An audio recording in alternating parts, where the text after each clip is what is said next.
Well, welcome back to the show.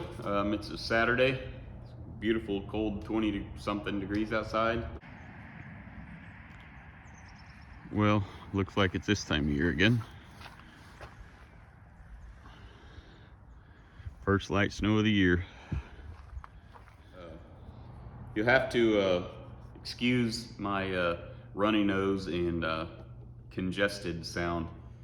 Boy, my Mother Nature's given me a butt whooping for the last few days. Started feeling real weak and lethargic and everything, mainly stiff, like all my muscles were stiff.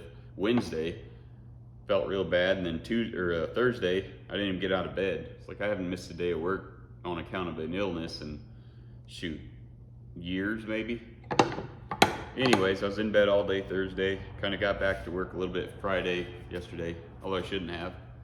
I got all the symptoms of the latest COVID strains, although I did a COVID test Thursday and today, and both of them were negative, so I don't know. But I'm all congested, feel like crap in general, but truck's got to get built, right? So we're gonna fix these brackets. We're gonna work on the air tank brackets. I think I can modify those relatively easy and get them to work just fine with my factory air tanks.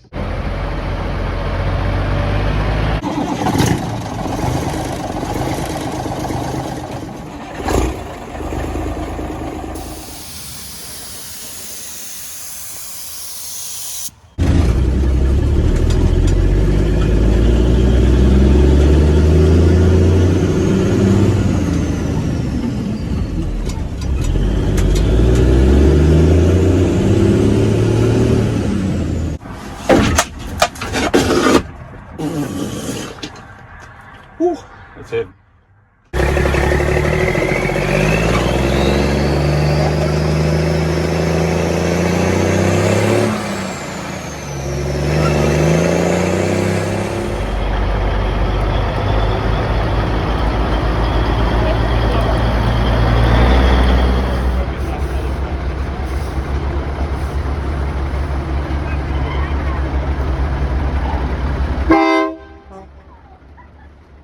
So what I got to do here is fix these stress cracks in each one of these 4 brackets that go on the main cross member that go right behind the transmission, right above the drive shaft, basically.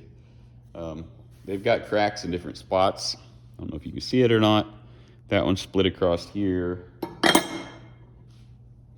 This one's split all the way up to here. Just bypass the hole. Basically what I got to do is I got to find the end of this crack, and I got to drill a hole right through it. Basically try to connect this end of the crack and that end of the crack with a drill bit, and it should stop that crack from migrating while I'm welding it. Then I've got to grind down basically all the way through the piece. All right, so the tools I'm going to be using are my drill bit, Dremel tool, thin cutoff wheel, angle grinder. A couple of these are going to be pretty easy. The ones that have a relatively straight cut, basically just going to hang up that big cutoff wheel blade in there, and I'm just going to cut all the way through it, all the way up to wherever I drill my hole. Most of them have a pretty straight cut, but one of them, I think it's this guy, the cut does not follow the same trajectory there on both sides, so the fracture is not clean. I'm probably going to have to work that from 2 different directions, you know, in and out, because I can't get a straight shot from one side. So that'll be how that's going to be. I'm going to drill the holes in one of them first, and you can watch me do that, and then I'll go ahead and drill the holes in all the rest of them. And I'll kind of let you just see how I do one of them. You don't want to watch me do 4, it'd be boringer than watching the grass grow. But I'll get my safety glasses and start drilling. So on the subject of painting the truck frame, I was telling you I was losing the weather pretty fast. I had after I got done painting the frame, I had one day after that where if something had gone wrong, I could have done some painting, and then the bottom fell out of it. We've had nothing but rain and now cold, so if I hadn't have got that done when I got that done, we wouldn't have got that done probably for quite a while.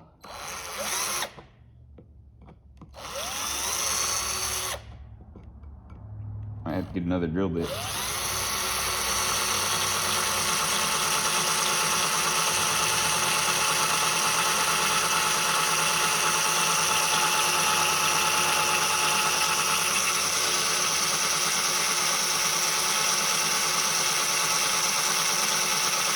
Easy going. Well, and there we have it. Got a hole punched all the way through at the end of the crack. That should basically keep it from traveling as I'm trying to weld it, and the metal's kind of hot, cold, you know. Should keep it from propagating farther down into the piece. Main concern is not cutting my fingers off.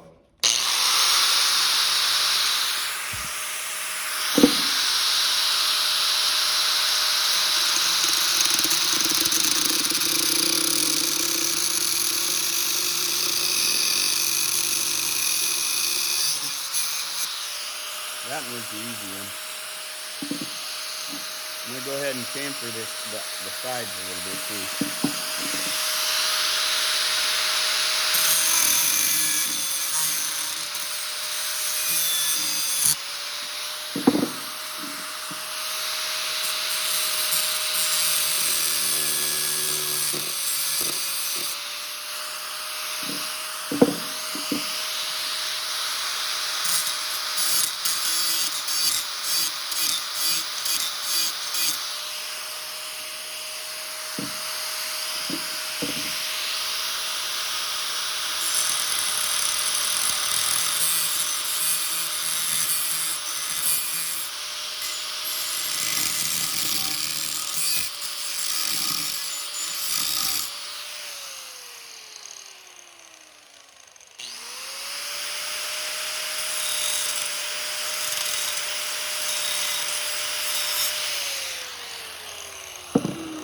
So, not fully ready to weld, but you get the idea. See how I've kind of got the metal eaten out on the top and the bottom? So it's going to be really easy to get a good solid weld penetration all the way through the piece. That's going to be the objective. This one is the easiest because the crack went straight into this hole and didn't go somewhere else.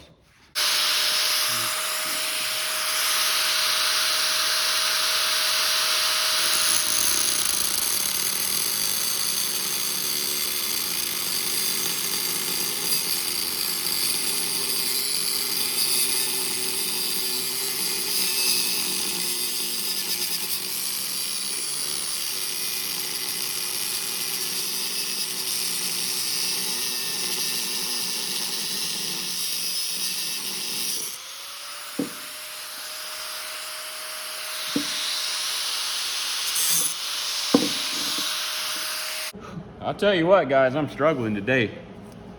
I'm tired, fatigued. Whatever this sickness is got a hold of me. It didn't affect my stomach really any, but man, my whole body was like stiff as crap.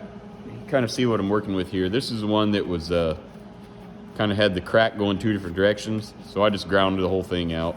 It's a lot wider than the rest of them. But anyways, and my brain wasn't working right. Was the hot, cold chills, similar to the flu. What else? Now that I've got my taste buds back, I'm like hypersensitive to sweets, which is really weird. That's like my main food group is sweets, thanks to my mother.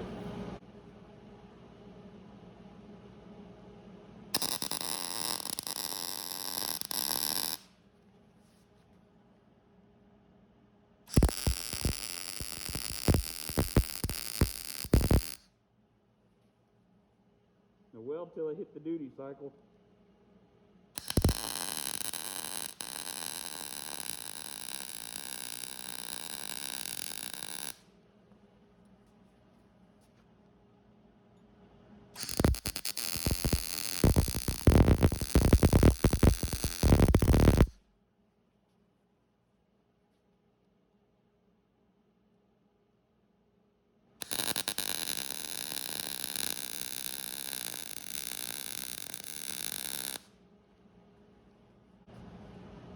Let her cool off for just a second. I want to blow that side of that hole completely out. I appreciate y'all hanging out and watch all these videos. I know a lot of other guys out there putting out a lot more quality content than I'm able to. Shoot, my man James Pretty, I think he started robbing banks for a living. That dude's bought up so many trucks. And then of course, Twin Sticks, he got his new aluminum Alcoas put on that W900. That thing looks sharp.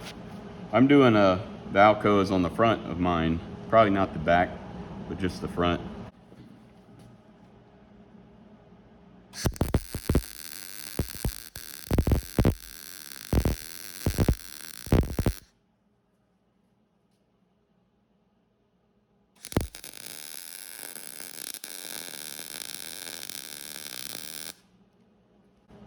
My objective for this pass is mainly to get the metal good and hot and make sure I get a good solid weld all the way through the piece with even heat distribution. You can kind of see by my heat ring that it's pretty good. What I'll do then is grind it flush and then fill in all the little boogers.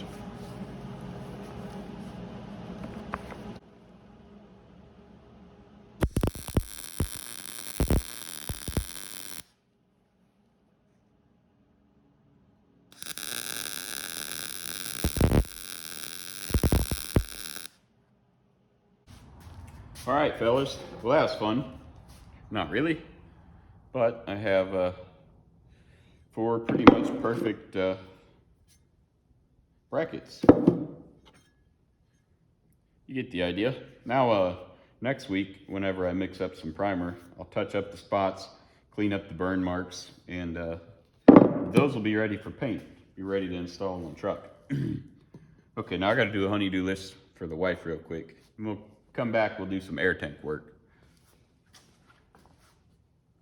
So here we have the one of the air tanks from my semi. This one, as well as the other one that came from this truck, is in too poor of condition to use. You know, I mean, technically they held air, but my OCD won't let me use them. Surprise, surprise. As you can see,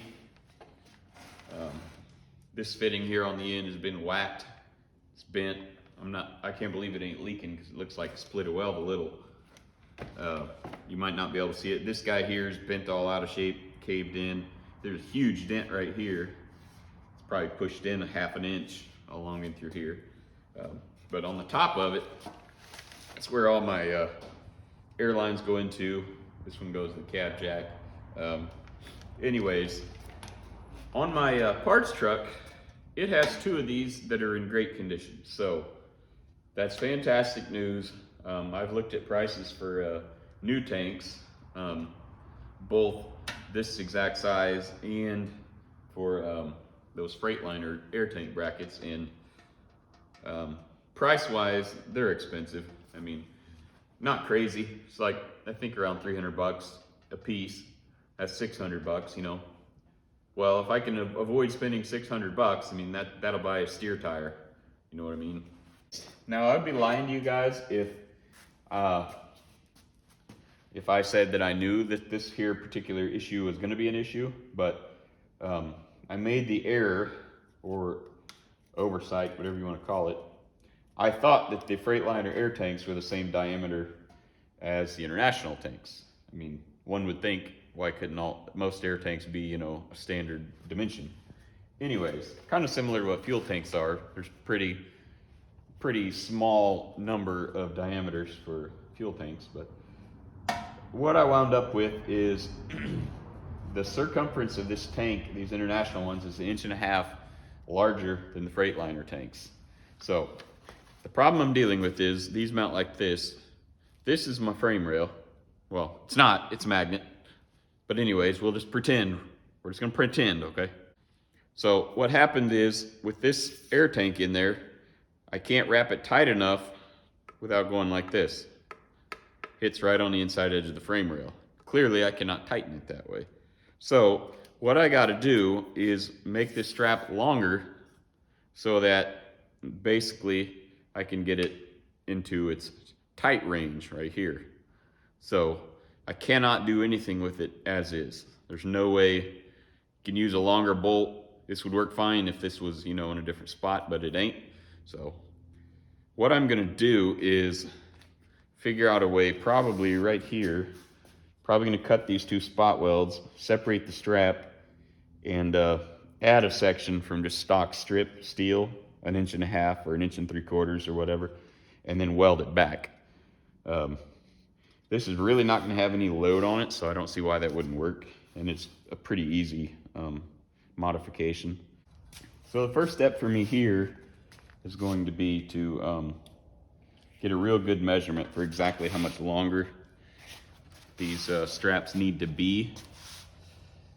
And I'm better off making them a little too long than too short, because I can always add like a rubber gasket in between there to take up some of the slack. Well, let's get started. Those are the ones I got to punch out. I have dedicated spot weld cutting bits, but these DeWalt bits with the step on the end, these work pretty good as well for spot welds. These don't jump out of the weld like a spot weld cutter does sometimes. Might help if I drill it centered.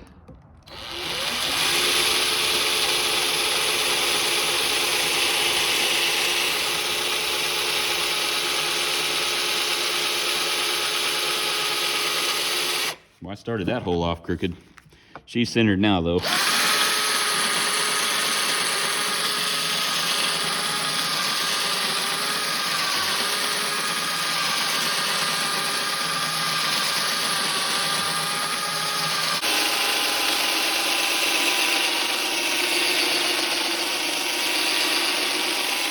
Okay, bring it back in 2 seconds. I don't want to go too far and punch a hole through both pieces. Looks like one of them just needs a tiny bit more. There she goes. There she goes. See? Do not have holes blown all the way through it. My strap is off. Now I can kind of hammer this flat or closer to like this. That way when I add on to it, it won't look stupid with a big ugly flat spot. So I'm going to see if I can just set this on here and use the profile of the tank to get the end of the strap kind of back where I need it. May work, may not. Should work in theory. If I can put it on a spot that ain't greasy, that is. Let's see. Yeah, that'll work. Maybe.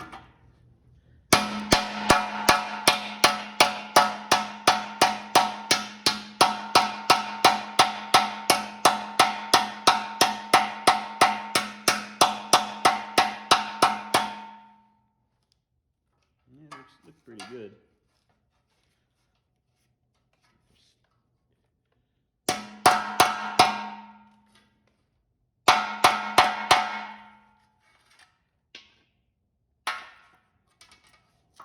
This is my prototype.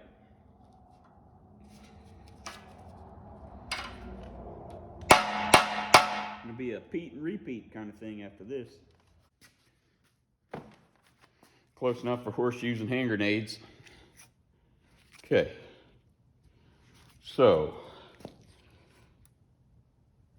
the objective is going to be to mount the strap around the tank. I'll probably go to the other end, it's a little cleaner. And put the bracket part on there and put the bolt in it. And then I can just figure out exactly what I need to add to it. This side of the tank's marginally cleaner. Got my bracket. Now I'm gonna have to rebend a couple of things to get it kind of basically where it needs to be, potentially. I mean, I might not have to, but.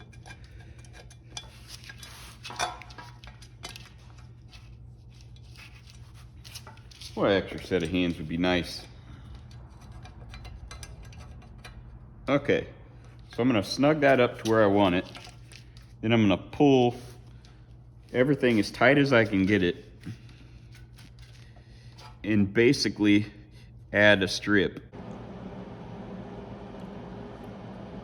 So the best thing I could come up with to keep that dude stuck where it needs to be was I put a tiny tack weld right there. Reason is because there's just a real small section right there that is actually contoured to match the tank and not up in there. So just put a tiny tack in there, have that kind of snugged up about where I want that to be, and then of course wrapped around. And I've got that end dressed so that I can weld it. My plan is to just cut a strip that will be basically the length that I need to extend that. Alrighty then, so I got some protective primer put on that because that's going to be covered. Got my ground strap on. I have made 4 strap pieces, all the same length, same curvature. Got part of that dressed where it's going to overlap. So let's go ahead and first I'll try to get a good tack weld here, and then I'll pull the strap up, mark the line where my weld up here is going to be, and then I'll stick it there.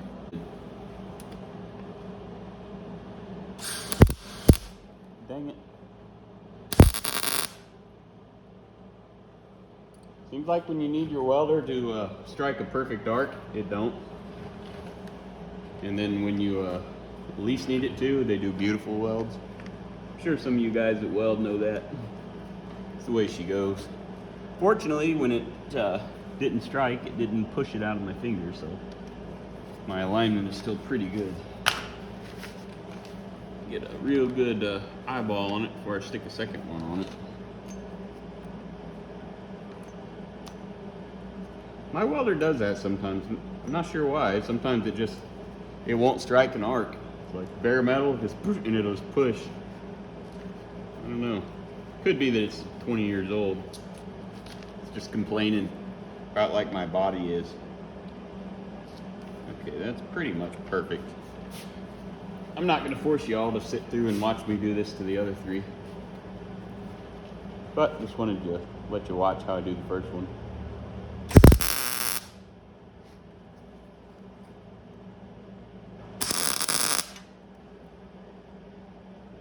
My objective here is going to be just to get the piece stuck, and then pull it up here, stick it there, and then I'll take it off and fully weld the backside.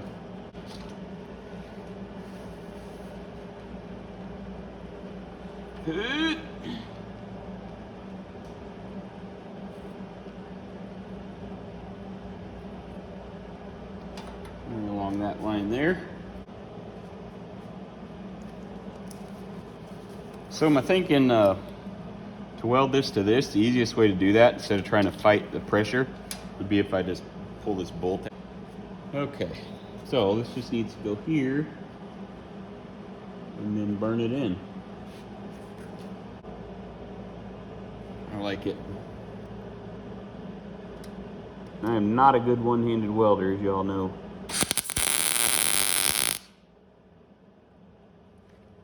Okay, we got 1 tack on it. Oh man, look how that went. Like butter.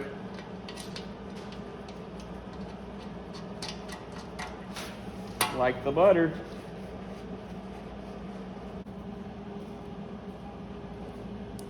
Just gonna go ahead and fully weld it.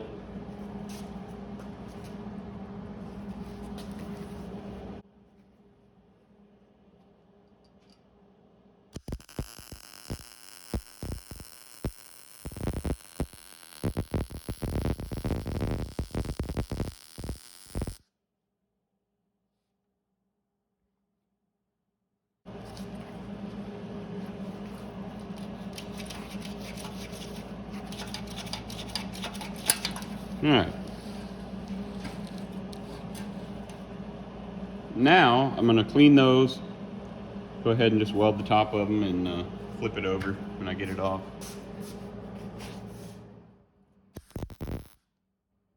Like I said, I still have to weld these from the inside.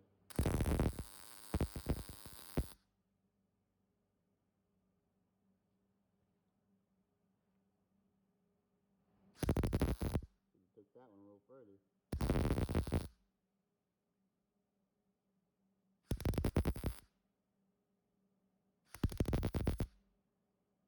Well, I got it kind of just rough ground. I'll dress it up a little bit more, but as you can see, it's pretty well a perfect repair. Can't tell that I added it. Well, you can right now, but once I prime it and paint it, you sure won't. And more importantly, I've got just enough room where it fits right on that real good, and I can put just a real thin strip of rubber, an anti-rub strip, right in there. You remember this clip here, me trying to get the strap on the truck? You get the idea.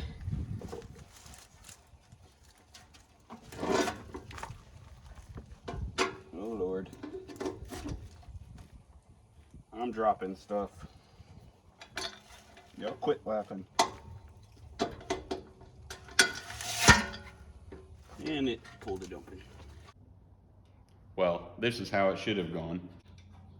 Cool. Well, now these Freightliner brackets are international brackets. Hey fellas, so what I've got here are my repaired cross member brackets, and then my all four of my air tank brackets that I lengthened. All I gotta do here is shoot some epoxy primer on the bare metal parts. They've already been epoxy primed, so I just need to hit the bare spots so that I can shoot base coat on them. I'm not gonna do any Bondo work on these. I'm just gonna shoot the epoxy on them when they flash off today, tomorrow. Well, probably tomorrow. I'll go ahead and shoot the black base coat and the clear coat on them, and we'll just call that good. So I'm going to get my primer mixed up, set you up somewhere, and I'll just one-shot all these and call it good. Gotta be careful not to spill it out the top.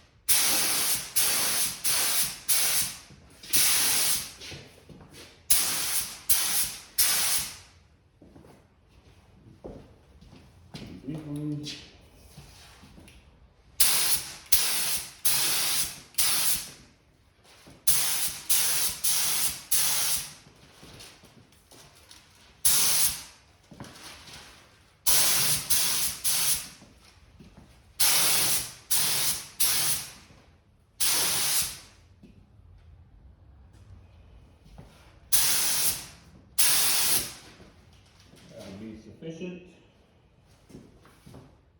All right.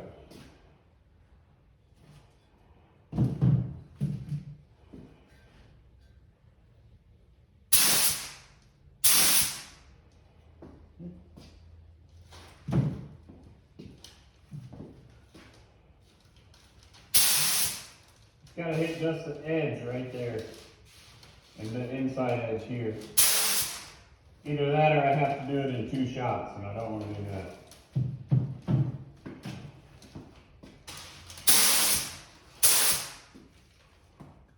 Now I can hit the top side.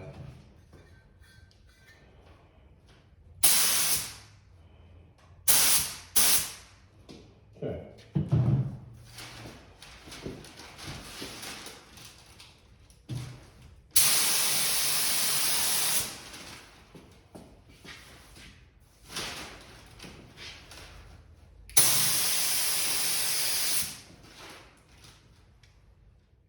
I mixed a little extra reducer in it so it'll flow a little better.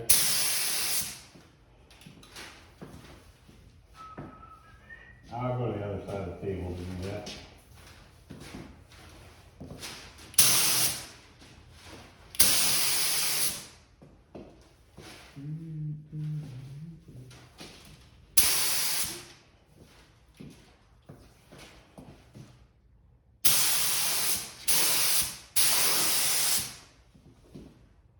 Pretty good.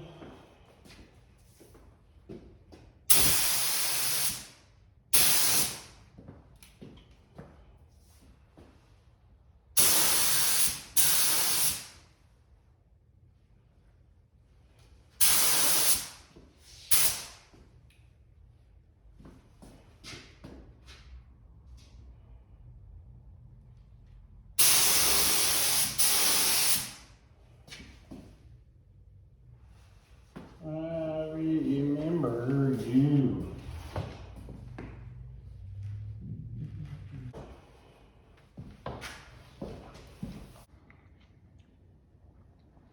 Well, it's finally that time. You already watched me prime these. And those pieces, these guys here, these are actually painted with the single stage paint. If you'll recall, like whenever it was a year ago or whatever, I painted all these. This is a single stage paint. It's not to be confused with base coat, but it's a semi-gloss, you know, kind of a halfway flat. You can shoot clear right on top of that and it'll look exactly like the normal base coat, clear coat that we're gonna put on those. So what I gotta do is come in here, shoot base on all these pieces, including transmission cross member that's not actually even in here yet. Still gotta hang it. We'll put 2 coats of base on them. Then we'll get the clear out and we'll clear everything in the room, including those. So without further ado, I'm gonna go hang up a cross member and bring you back when it's time to shoot. All right, objective here for the first coat is about a 75% coverage. So there'll still be a few light spots. The main objective is gonna be to get black paint in all the bolt holes, all in the hard to get to areas. And then when that flashes off about 10-15 minutes, I'll come back in and just black it all out, which is gonna be probably about half as much paint as the first coat. So when we get the air out of the gun, we'll go to shooting.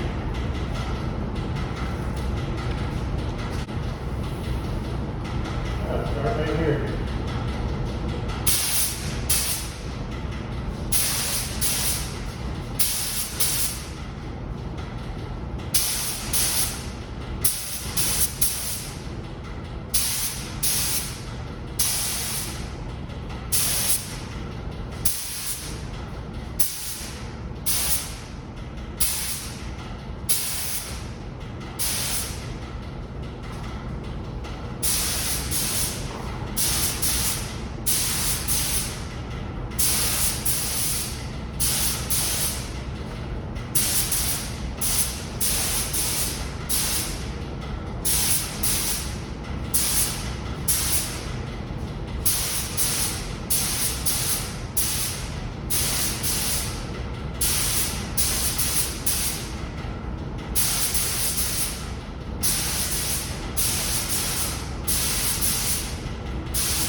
So I'm gonna leave the 2 in the middle, well, 1 in the middle, 1 on the end. I'm gonna leave those for a couple of minutes while I shoot the other pieces.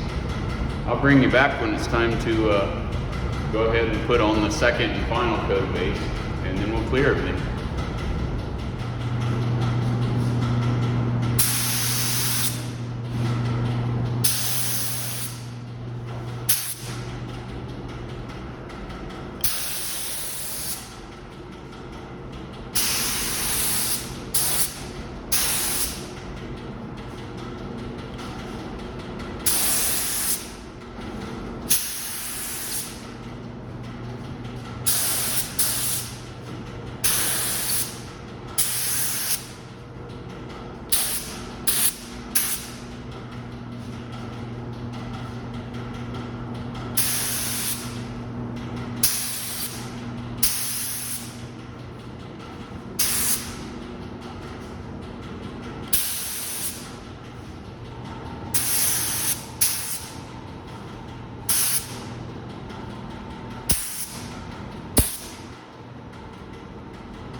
All right, I'll do the rest.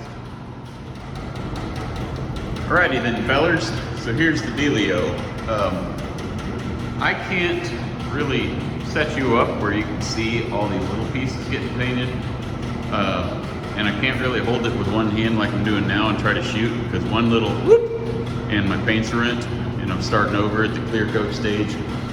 You don't want to have to redo something, especially if something as insignificant as this over a part flipping. And anyways, so what I'm gonna do, I'm gonna set you up and let you watch me probably put a coat of clear on these, and off camera I'll shoot all them guys. I'll probably run up and down this once on the outside to see what that looks like. And then I'll just bringing you back to see what they'll look like finished.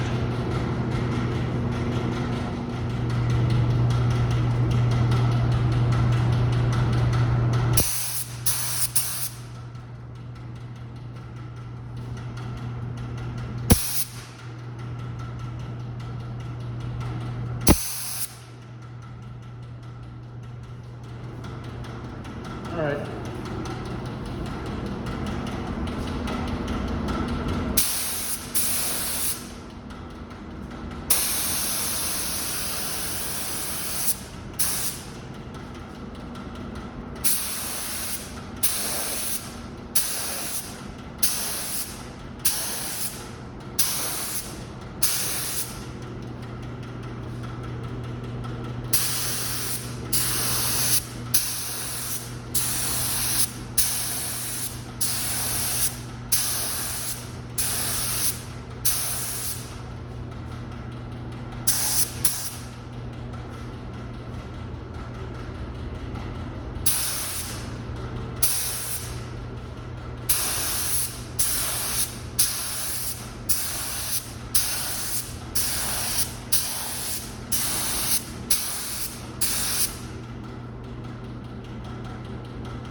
Alrighty then. Turned out pretty good. It's kind of hard to see black, but there's a little bit of dust in it, but you know, I'm not really that concerned about it. The truck sits outside and it's gonna have a whole lot more dust on it.